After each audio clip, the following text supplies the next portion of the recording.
Speaker is a guy that's been living in Norway for 25 years. He's from Texas. He's the founder of Spinn Arkitekter. They focus on schools and cultural buildings. He also, before setting up and founding Spinn, he was with Snøhetta for 13 years. So he's also been around. I'm talking about James Dodson. And what he is here to talk about is that when entering into the pandemic, Spinn acquired 45 VR headsets for all employees. Isn't that so? And your talk, James, is VR as the new architectural model shop. Thank you. We are eager.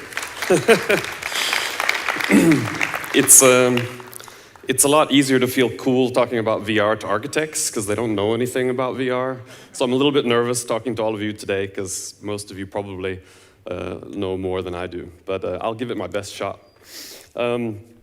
This talk today, VR as the new architectural model shop, is about this kind of 2-year journey we've had at Spinn in taking in VR as part of our workflow and figuring out actually how we can use it best and what it's best to use it for. That's me. I'm an architect. I already got introduced. I worked at Snøhetta for some years. That's why I came to Norway some 25 years ago. Founded Spinn 10 years ago as an architecture office that focuses on schools. We are experts in buildings for living and learning. We also do cultural projects, and we've moved into the new metaverse space doing 3D virtual projects. We're a distributed office. We have our main office perhaps in Oslo. We have offices in Stavanger and in Tromsø. So we are a group that has to work online all the time. And we were used to this before the pandemic, so it worked fine for us moving into the pandemic. This is what we look like in real life. And this is what some of us look like in the metaverse. When the pandemic hit and suddenly everyone in Oslo was sent home, we decided to buy 45 sets of Quest 2. This was really kind of a no-brainer for us. We'd been looking into VR for a long time, but when nobody is in the office, what's the point of having 4 powerful workstations that only one person at a time can use? We wanted something that allowed us to be together. So the Quest was kind of a game changer when it came to price and productivity. And I'm an old school geek when it comes to science fiction. Grew up on Neuromancer and Snow Crash. I don't know how many times I've read those 2 books and all of the series. So for me, finally having this opportunity to take VR into use at the office was very interesting. At Spinn, we have a set of core values where we try to, incorporate this into all of our work. Innovation is something we always want to do. We're always looking to use new technology. We're early out with 3D printing. That was one of the first pieces of equipment we bought. One of the partners does research and academic research into schools. We also do research projects on wooden construction and other kind of strange things. Sustainability is, of course, important to everybody these days. How can we use VR to reduce travel, reduce material usage? Collaboration is like key to everything that we do. So getting together in VR, using VR as a way to improve our collaboration is kind of one of the main focuses for me. Also the ability to bring in models, use it for multidisciplinary walkthroughs, BIM control, that kind of thing was interesting. And openness, sharing is caring. That's why I'm here talking with you guys today to tell about what we're up to. In the start of the pandemic, or when this all came about, we got a lot of press for buying all of these VR glasses. People thought we were nuts, or what are you doing? Everybody was sitting on Teams. Everybody was sick of Teams. We are still actually all sick of Teams and Meet and Zoom. But we needed to find a better way to be together. Our 3 offices, all of our 45 architects. So we started doing Monday meetings using Spatial, which is an app we've used quite a bit during the whole period. We still use it actively. And something kind of amazing happened when we got in there. The graphics are kind of corny, but there was absolutely this feeling of being together. Like for the first time at that point, we were all together, and we got this kind of equal feeling of being together with our office in Tromsø and the office in Stavanger, that we were in the same space. Nobody was staring at their phones. Nobody was like talking to the kids off on the side of the screen. You were in this space together and you had to focus. That's one of the things that we really liked about VR. So even lately we are using VR. We had on Monday a scavenger hunt inside of one of our little 3D worlds called the Galarox, where we hid some objects and tried to get together and find where everything was. So if you ask an architect what's like a dream day, it looks something like this. You're sitting around, there's lots of paper, you're sketching, you're being creative, you're drinking coffee, you're spilling coffee on your drawings. We're building little models and working together around a table. That's like when the great ideas come. And this is very difficult to do on Teams, practically impossible. So during the pandemic and otherwise, we're using digital tools all the time. We have Jamboards, which are like 2D collective whiteboards where we can sketch. We are, of course, using Paint or Preview, depending on which kind of app you're on, to draw and sketch. Not beautifully, but you get the idea across. So we missed our models. There's this thing about sitting around a table with this gigantic model and talking about the landscape and how the building fits in the landscape. The idea of just kind of using, bits of plastic and paper and wood to make buildings and design and talk about how things work together. There's absolutely something different in using your hands, being able to move around and look at the object that you don't get on screen. Just using chalk to make a one-to-one mock-up of a small building and setting out some chairs. Okay, yeah, this feels like a good size. None of these things are possible when you're looking at a 2D representation of a model on the screen. So we are using BIM, we are using advanced modeling tools, but when we want to talk about them, when we want to collaborate on them, it ends up looking something like this, which frankly is quite boring. And it's really, doesn't give you the feeling. We can sit each with our own version of the model, but when you're in a group and you want to talk about design, it turns into these kind of boring 2D slides. VR models allow us to actually get together around a model, and it doesn't matter where we are.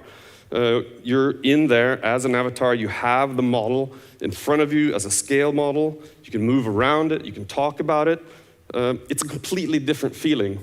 And so for us, like the ability to bring back working with models at distance or with people who are in other places was kind of a revolution. We've built models always. This is one of the first models. This took 2 students 2 weeks to build. We had to rent a van, we had to take it apart, put it in the back of the van, drive it down to Larvik, and present this project. Major pain in the ass. Now we can do the same thing in VR. We can take the model, take 5 sets of quests, we can go down, we can talk to our client, we can get around the same model. You can look at it at scale, we make tiny abstract little models, or you can be inside the model. So here we are presenting to the whole team, the office, competition project.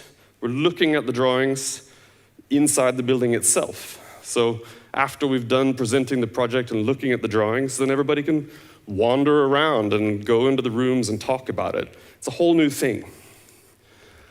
So what happened when we got back from the pandemic and it's over? It's been harder to do these VR meetings. You've got noise issues. It looks kind of stupid, to be honest. And half the time, oh, well, my headset's at home or my headset's at the office. So even though we've got like one-to-one, most of the time somebody's missing something. So it's been difficult kind of like doing this and bringing it back into real life thing. I think everybody who's anybody is struggling with these same problems, whether it's Teams or not. Hybrid meetings suck. Lately, the tool that we've been using more and more is Archeo, developed by an Icelandic company, definitely architect-focused. We're using this tool for our design reviews. So again, we're bringing models. We've got a very easy workflow. We take it from our BIM 3D model in ArchiCAD straight into Archeo, and we're able to organize rather large meetings in the groups. And the really great thing is this works as a scale model. You can look at it as a scale model. You see it at the size. You can, if you don't want 1 to 500, you can pull it up to 1 to 200 just by doing this. And you can, with one button, hop into the model. So it's actually this thing that allows you to transition from being a tiny model to being in the model.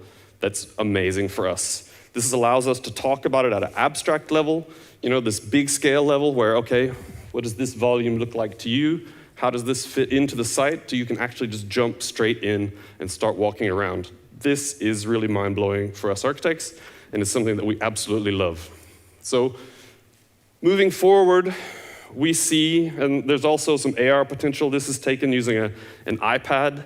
So when we go out to the clients, we bring an iPad and a couple of VR glasses, and we can set it up so that you can see the model on a table. You can move around using your iPad or your iPhone, or you can stand inside the glasses and look at the same thing. And of course, with the new Oculus Quest Pro, with the color pass-through, this has really gotten a lot better. So we are very excited about how this technology is going to keep changing, and we are going to keep practicing and using this in our practice. So we're very, very, very excited to see what's going to happen. The previous speaker moved on to talk a little bit about the metaverse.